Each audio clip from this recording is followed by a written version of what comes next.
All right, so if Cletus McFarland can shoot on an iPhone, I'm going to try it. What do you think? You can do it? I don't think you can do it.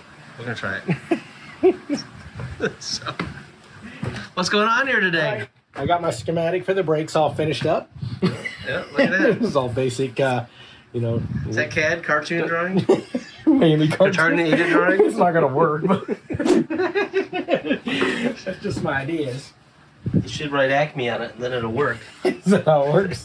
That's right. It works if it's the Roadrunner. Look at it. It's going to stop like a cartoon. But yeah, so I got the gas pedal in. Let's see it. I wanted to come watch you build it. Oh, I'm blocking the light. Dang it. There you go. See, it's an iPhone. You can tell in the shadows.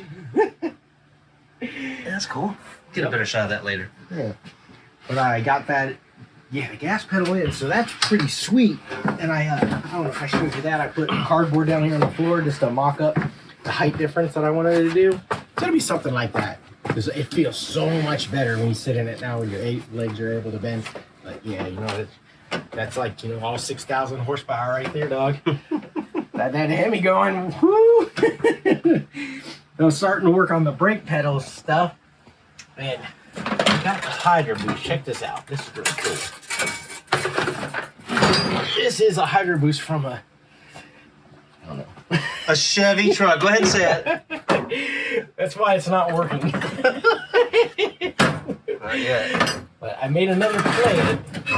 This is just like a blank plate because I'm going to shape it later. But what I'm going to do is I'll make the pivot for the brake pedal come off of one of those holes up in the top. Like, you know, it's got the same hole pattern up there. So I have to choose one. I think it's going to be this one. And it'll be something like that. But, and you can see off my drawing there, the rest of it, how it all that comes together and works. But I took the mounting bracket off of this. It has like a 4-bolt flange, like just like a regular brake booster would have. And that slips on. So Look at that. yeah. And then that thing fits under here. I have to try to put it back on since I put the video pretty tight. Look at that. Huh? And this goes in here. And then here's the nut. Look at that nut, like it's serrated on the back. It's pretty cool. It's actually pretty cool. Yeah. I guess they don't want to come out. Actually, this nut goes on, and then it has a C-clip on after that to keep it so you can't unscrew the nut. like, man, they didn't want that falling off. They are your brakes. Yeah, right? But it's kind of cool because I didn't like the bracket that was on it, and it was on an angle anyways. So I was like, I'm going to have to take that bracket off and make a new bracket. Then I realized that I don't need a bracket. I can just bolt it on like this. So That's pretty cool. You're going to probably have to do a little gusseting on that as well, because oh yeah, for sure. What that will be. Yeah. Even the I'm sure you won't overkill that bracket. that's 1/4-inch plates. the bracket that was on it was 1/8-inch plate. But that'll sit more like that. And then this piece here, actually, if you can see, that's why that bends in there like that, because this is going to be like this. Sorry for the terrible video. You don't know if this iPhone thing's working, but we're trying. Well, so that's your brake pedal. It's a little flimsy. And then I'm going to double layer it with like paper mache. Yeah. It'll be good. What it'll have is like a bell crank behind it. So when you push it, I have a mark right there. See that mark? That's what is it? 3-to-1, 4-to-1 ratio. But I don't know if that's gonna work with this braking, but whatever, it's close enough. Not really, but it's just a good guess. That's sort of what I've read. But it'll have a bell crank that pushes back here. It's gonna have a leg over here, so the pivot will be over here. Then when you press the brake, this rod will push that way. So I think it's gonna look awesome when you push the pedal down here. You're gonna see that whole thing twist this way and push the brakes that way. That's gonna look cool. It'll kind of blend in with all the other weird things. Stuff, yeah. Honestly, the Hydro Boost is better braking for something like this.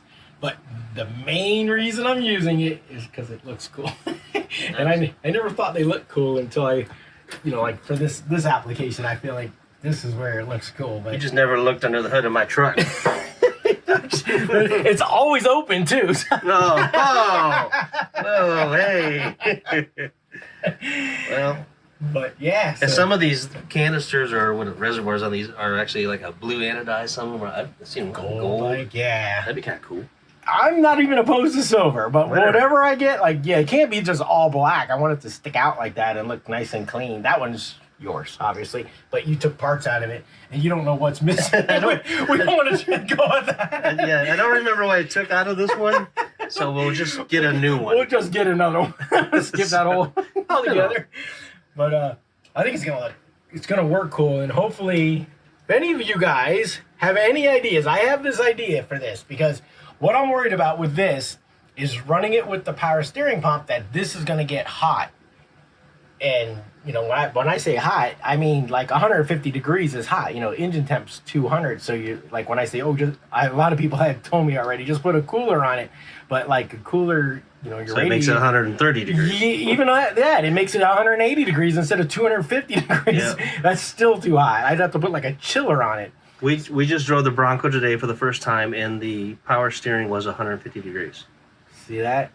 No cooler at all. No cooler, right? And I think it needs one, to be honest with you. And I don't know if having like extra this being on it would it even make it worse. I don't know. So, but here's my plan, and this is where you guys got to chime in down here in the comments because I don't know if it'll work, but it's a good idea, I think. Volvo uses electric power steering pump. Can I just run that off an electric power steering pump?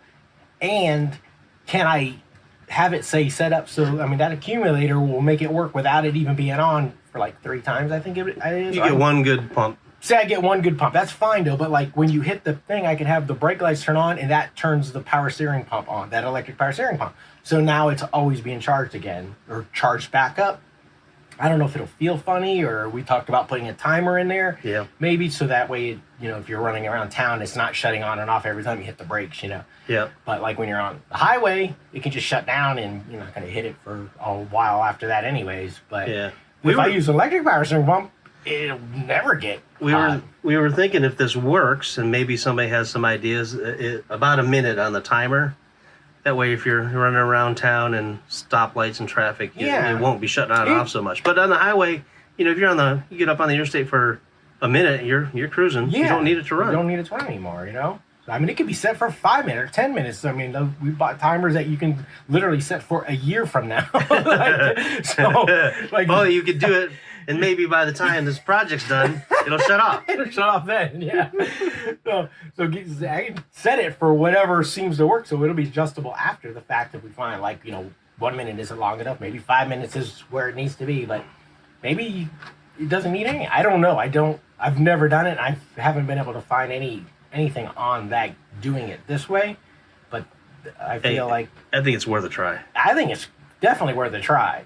I mean, I'd rather just run it off the pump off the engine, but I cannot see it not getting 150 degrees like you just said the Bronco does. I mean, that just seems like that's normal. It's not hot or nothing. It's just normal, but being I have it inside the vehicle, I want to try to keep it cool your little soft leggies will get burned up. You don't want to... Tender.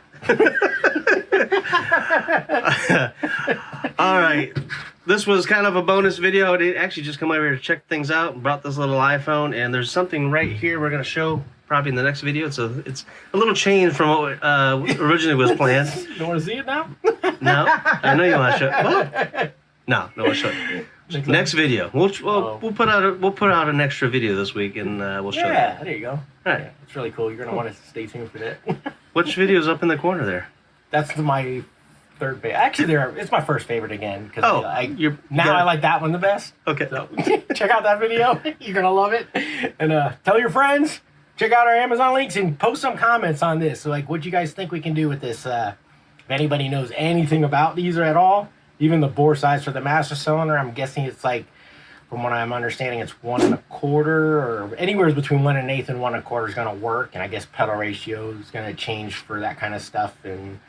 I'm limited in just with space too, and I want it to look cool, so I can't just do things just because it works better. It's got to look good. It looks first. It's got to work perfect. If it doesn't work right, but it's not a road race car, so I don't need super good feeling brakes. I need them to work well, so I haul in the trailer or whatever and stop in this beast under the hood. So it's a drag race car.